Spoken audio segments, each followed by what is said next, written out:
Bismillahirrahmanirrahim. Assalamualaikum warahmatullahi wabarakatuh. Alhamdulillah. Nahmaduhu wa nasta'inuhu wa nastaghfiruh. Wa na'udzu billahi min shururi anfusina wa min sayyiati a'malina. May yahdihillahu fala mudilla lahu wa may yudlilhu fala hadiyalah. Asyhadu an la ilaha illallah al-malikul haqqul mubin wa asyhadu anna Muhammadan abduhu wa rasuluhu al-mab'uts rahmatan lil alamin. Allahumma shalli wa sallim wa barik ala Muhammadin wa ala alihi wa sahbihi ajma'in. Amma ba'du, fa ya ayyuhal hadirun wa ya ayyuhal muslimun, usini nafsi wa iyyakum bittaqwallah faqad fazal muttaqun. Qala Allah Ta'ala fil Qur'anil Karim, Bismillahirrahmanirrahim. Innallaha ya'murukum an tu'addul amanati ila ahliha wa idza hakamtum bainan nas an tahkumu bil 'adl. Shadaqallahul 'azim wa shadaqa rasuluhun nabiyul karim walhamdulillahi rabbil alamin. Ma'asyiral muslimin, saudaraku jemaah Jumat yang dimuliakan oleh Allah Subhanahu wa taala. Kembali kita bersyukur atas limpahan rahmat karunia, hidayah, begitu juga nikmat yang telah diberikan oleh Allah Subhanahu wa taala kepada kita di siang hari yang berbahagia ini, siang yang begitu mendung ini. Kita masih bisa dan diberikan kesempatan oleh Allah Subhanahu wa taala untuk menjalankan salah satu kewajiban kita kepada Allah, yaitu menjalankan ibadah salat Jumat secara berjamaah, khususnya di masjid yang dimuliakan oleh Allah Subhanahu wa taala ini. Semoga nian apapun yang kita lakukan di siang hari yang berbahagia ini, di tempat yang mulia ini, senantiasa berterima di sisi Allah Subhanahu wa taala. Salawat dan salam kita hadiahkan ke ruh junjungan baginda kita Rasulullah Muhammad sallallahu alaihi wasallam. Allahumma shalli ala Muhammad wa ala ali Muhammad. Semoga kita semua termasuk umat beliau yang istiqomah. Istiqomah dalam segala hal, istiqomah dalam keimanan, istiqomah dalam ibadah, istiqomah dalam menuntut ilmu, sehingga kita senantiasa berhak mendapatkan syafaat baginda Rasulullah Muhammad sallallahu alaihi wasallam nantinya di yaumil akhir. Kemudian saudaraku kaum muslimin yang dimuliakan oleh Allah, dari mimbar ini kami tidak pernah lupa, tidak pula bosan, tidak pernah jemu-jemunya mengingatkan kita semua, mengajak kita bersama, mari kita senantiasa meningkatkan ketakwaan kita kepada Allah, menjalankan perintah Allah, meninggalkan segala apapun yang telah dilarang oleh Allah Subhanahu wa taala.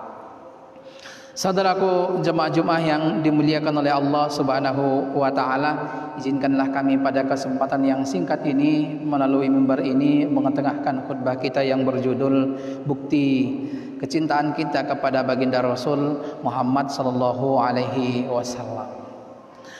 Wa'asal muslimin, saudaraku jemaah Jumat yang dimuliakan oleh Allah Subhanahu wa taala.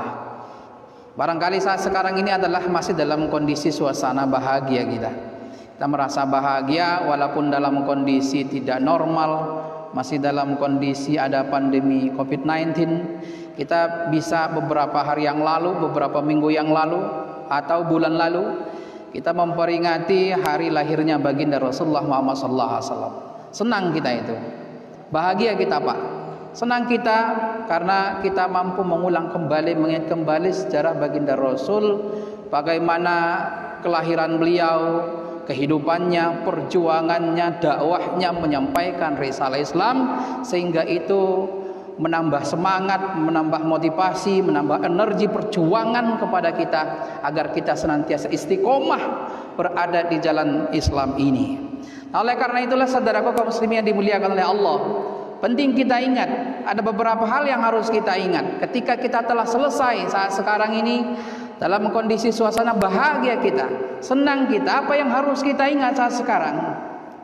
Saat sekarang yang sepantasnya harus kita ingat bahwasanya tidak boleh kita lupakan bahwasanya beliau Rasulullah Muhammad sallallahu alaihi wasallam itu diutus oleh Allah kepada umat manusia, termasuk kepada kita yang tidak jumpa dengan beliau di akhir zaman ini, tidak lain dan tidak bukan adalah membawa risalah Islam ke tengah-tengah umat manusia, yang mana tujuan pokok Salah satu tujuan besar daripada risalah Islam yang diturunkan oleh Allah melalui baginda Rasul Muhammad SAW tidak lain dan tidak bukan adalah untuk kita senantiasa menegakkan keadilan dan juga menentang berbagai kezaliman.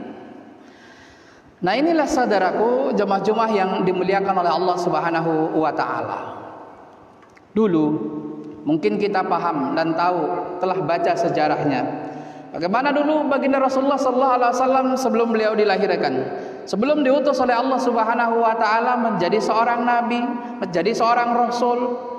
Dulu itu justru kezaliman itu merajalela di dalam kehidupan. Keadilan itu susah untuk ditegakkan di dalam kehidupan. Kalau yang melakukan tindakan kezaliman itu adalah orang kaya, tokoh-tokoh masyarakat, ataupun orang-orang elit pemerintah pada saat itu, maka tidak akan dihukum. Itu yang terjadi. Maka oleh karena itu saudaraku kaum muslimin yang dimuliakan oleh Allah, dulu kezaliman itu merajalela di dalam kehidupan. Oleh karena itu sejarahnya kalau kita baca itu, para raja-raja, para bangsawan, orang kaya, tokoh masyarakat, mereka itu kerap sekali mereka itu justru mendominasi hukum di tengah-tengah masyarakat kita. Sehingga apa yang terjadi? Orang miskin, anak-anak, para wanita, rakyat jelata, bahkan para budak ini kerap sekali menjadi korban-korban kezaliman ataupun korban ketidakadilan.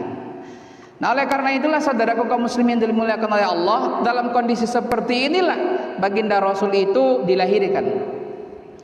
Dalam kondisi seperti inilah Allah Subhanahu wa taala itu mengutus baginda Rasul, seorang sosok yang amat adil, membawa risalah yang sangat adil.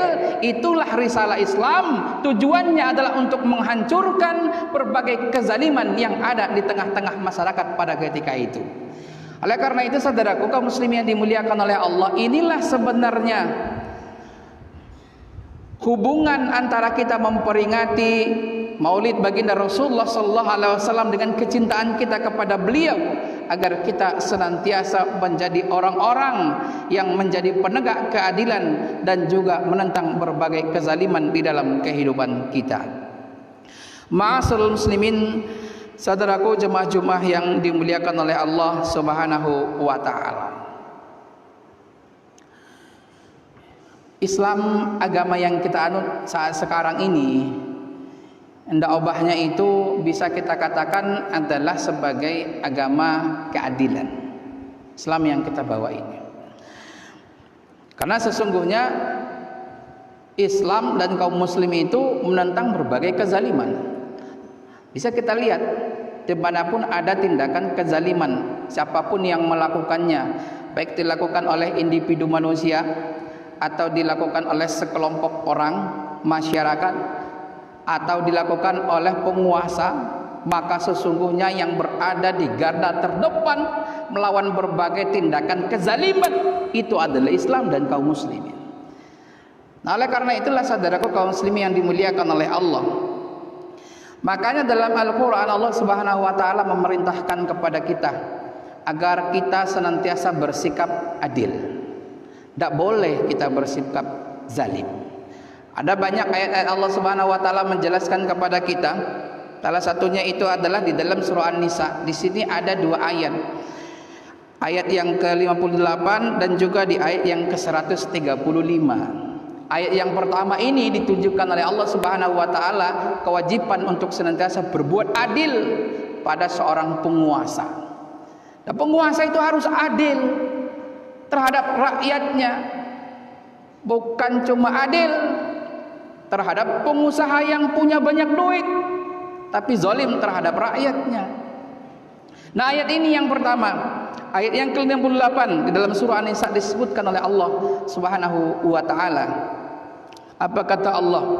Innallaha ya'murukum an tu'addul amanati ila ahliha. Sesungguhnya Allah memerintahkan kalian untuk memberikan amanah kepemimpinan itu ila ahliha, kepada orang ahlinya, kepada ahlinya. Maka tidak boleh sembarangan kita memberikan amanah kepemimpinan kalau tidak layak menjadi seorang pemimpin. 9 Desember nanti akan terjadi pemilihan kepala daerah di berbagai wilayah. Kita termasuk di dalamnya. Berikanlah hak kepemimpinan itu kepada orang-orang yang mempunyai kompetensi, kepada orang yang berhak menerimanya. Karena kalau tidak, apa kata Allah? Wa idza hakamtum bainan nas an tahkumu bil adal, yang apabila mereka memutuskan di antara perselisihan umat manusia agar mereka memutuskan dengan secara adil. Lah kalau kita berikan amanah kepemimpinan bukan kepada ahlinya, maka sesungguhnya dia akan memutuskan perkara kita dengan zalim, tidak dengan adil, karena dia bukan orang yang ahli di dalam kepemimpinan. Nah, inilah salah satu ayat, saudaraku kaum muslimin dimuliakan oleh Allah, yang ditujukan oleh Allah Subhanahu wa taala kepada pemimpin agar senantiasa bersikap adil terhadap rakyat yang dia pimpin. Tapi harus kita ingat, bukan cuma seorang pemimpin yang harus adil. Kita bukan cuma hanya meminta keadilan terhadap pemerintah sehingga kita tidak berlaku adil. Makanya kewajiban bersikap adil bukan cuma kepada seorang pemimpin saja. Kewajiban bersikap adil bukan cuma kepada seorang penguasa saja. Makanya disebutkan oleh Allah di ayat yang selanjutnya khusus kepada kita. Khusus kepada kita, setiap individu kaum muslimin itu wajib untuk bersikap adil. Apa kata Allah Subhanahu wa taala dalam Al-Qur'an? Ya ayyuhalladzina amanu, orang-orang beriman, kata Allah, kunu qawwamina bil qisti, jadilah kalian penegak keadilan. Walau ala anfusikum awil walidani wal aqrabin syuhada'a lillah, menjadi saksi-saksi bagi Allah. Walau ala anfusikum, walaupun atas dirimu sendiri, tetaplah bersikap adil. Awil walidain, atau terhadap kedua ibu bapakmu, tetaplah berlaku adil. Wal aqrabin, kepada kaum kerabatmu tetaplah berlaku adil. Jadi saudaraku kaum muslimin yang dimuliakan oleh Allah, bukan cuma pemerintah yang dituntut oleh Allah, bukan cuma penguasa yang dituntut oleh Allah untuk bersikap adil, tapi seorang kepala rumah tangga dituntut oleh Allah untuk bersikap adil. Kepala lurah, kepala desa, camat, wali kota senantiasa dituntut oleh Allah Subhanahu wa taala bersikap adil. Bahkan kita terhadap diri sendiri pun dituntut oleh Allah Subhanahu wa taala agar kita bersikap adil. Ma'asyiral muslimin, saudaraku jemaah-jemaah yang dimuliakan oleh Allah. Lantas keadilan yang seperti apa yang dimaksud oleh Allah di dalam ayat ini? Surah An-Nisa ayat 58 dan ayat 135. Maka harus kita pahami saudaraku kaum muslimin yang dimuliakan oleh Allah, bahwasanya keadilan yang dituntut oleh Allah di dalam ayat ini bukanlah keadilan yang sesuai dengan sistem pemikiran kapitalis, bukan. Karena kalau keadilan adil menurut pemikiran kapitalis itu adalah ketika kita memberikan kebebasan sebebas-bebasnya bagi setiap individu untuk melakukan apapun yang dia inginkan, sehingga kita tidak boleh melarang kalaupun dia mau berzina, tidak boleh. Ya, adil dalam ideologi kapitalis, pemikiran kapitalis harus diberikan kebebasan setiap individu walaupun dia mau berzina. Tidak boleh kita larang kalau dia itu mau ikut menjadi grup LGBT, tidak boleh. Saat sekarang ini banyak remaja-remaja kita yang masuk dalam cengkraman itu. Bahkan keadilan dalam pemikiran kapitalis itu kita tidak boleh melarang ketika ada orang yang menghina agama orang lain, atau dia bebas untuk menguasai harta siapapun, harta apapun, bahkan bebas untuk memiliki harta milik rakyat di negeri ini, walaupun yang memiliki itu adalah asing ataupun pengusaha-pengusaha yang lain. Ini adalah keadilan menurut pemikiran kapitalis, tidak diajarkan kepada kita di dalam Islam. Bahkan juga yang dimaksud di dalam ayat ini, keadilan itu bukan keadilan menurut pemikiran orang-orang sosialis komunis.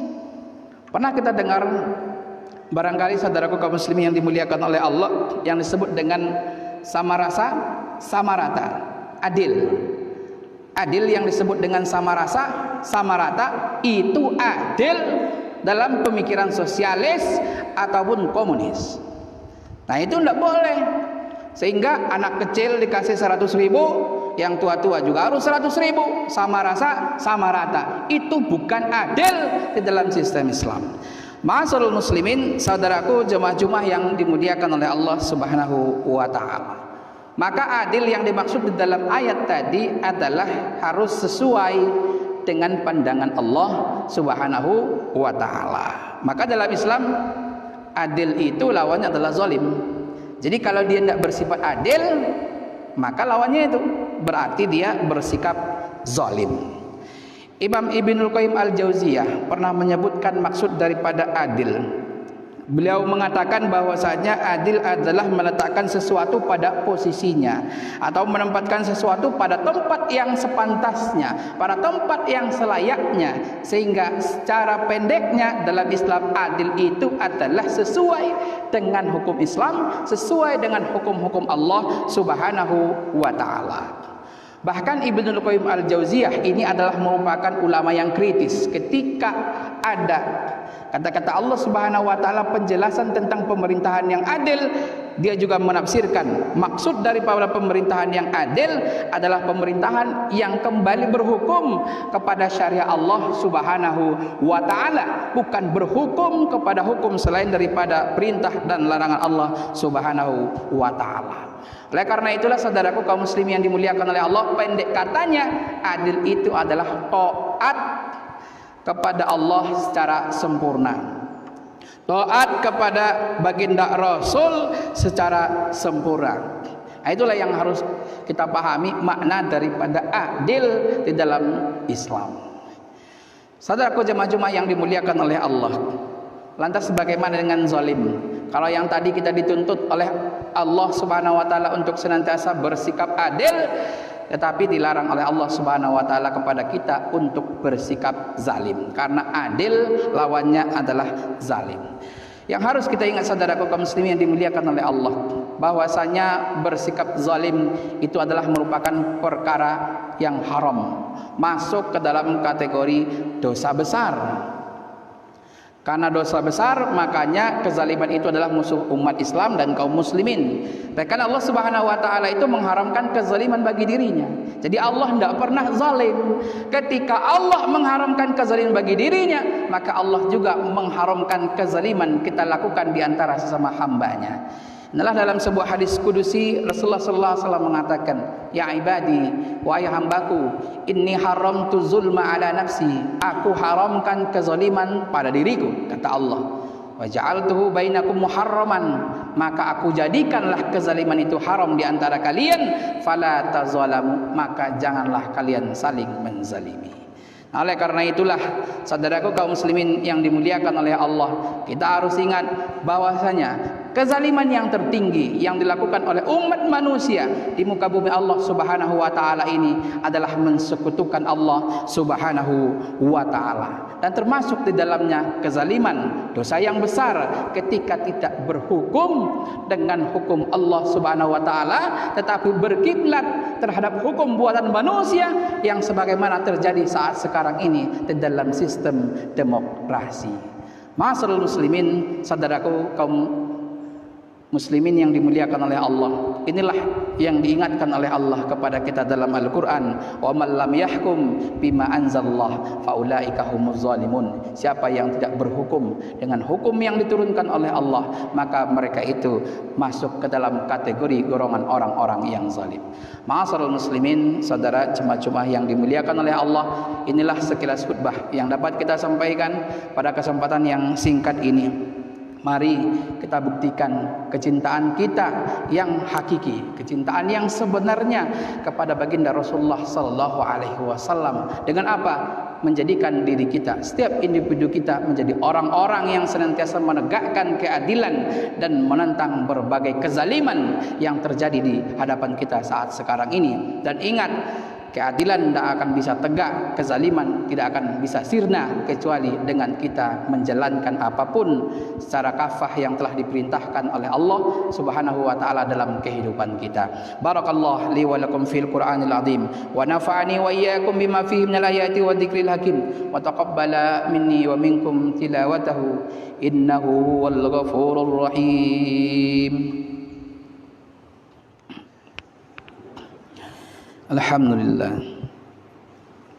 Alhamdulillahilladzi faddalana yaumal jum'ah wa yusamma 'idal muslimin. Asyhadu an la ilaha illallah al-malikul haqqul mubin wa asyhadu anna Muhammadan 'abduhu wa rasuluhu al-mab'uts rahmatan lil alamin. Allahumma shalli wa sallim wa barik ala Muhammadin wa ala alihi wa sahbihi ajma'in.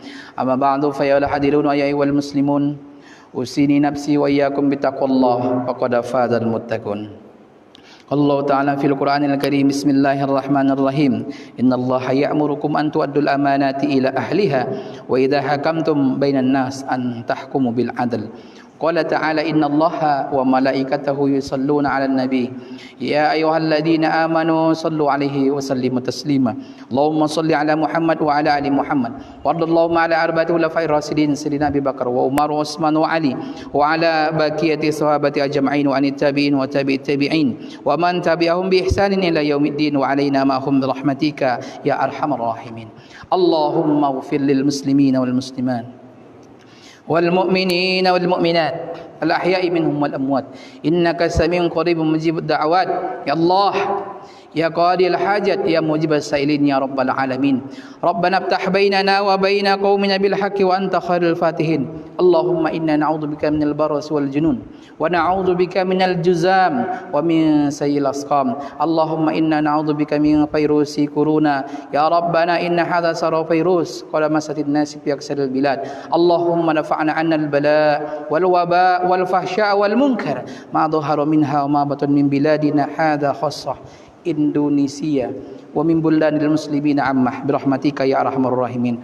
Rabbana iftah bainana wa baina qaumina bil haqqi wa anta khairul fatihin. Rabbana atina fid dunya hasanah wa fil akhirati hasanah wa qina adzabannar. Ibadallah innallaha ya'muru bil adli wal ihsan wa ita'i dzil qurba wa yanha 'anil fahsya'i wal munkari wal baghi ya'idukum la'allakum tadhakkarun. Fazkurullaha alladzi yazkurukum washkuru ala ni'amihi yazidukum wa la dzikrullahi akbar. Aqimis shalah.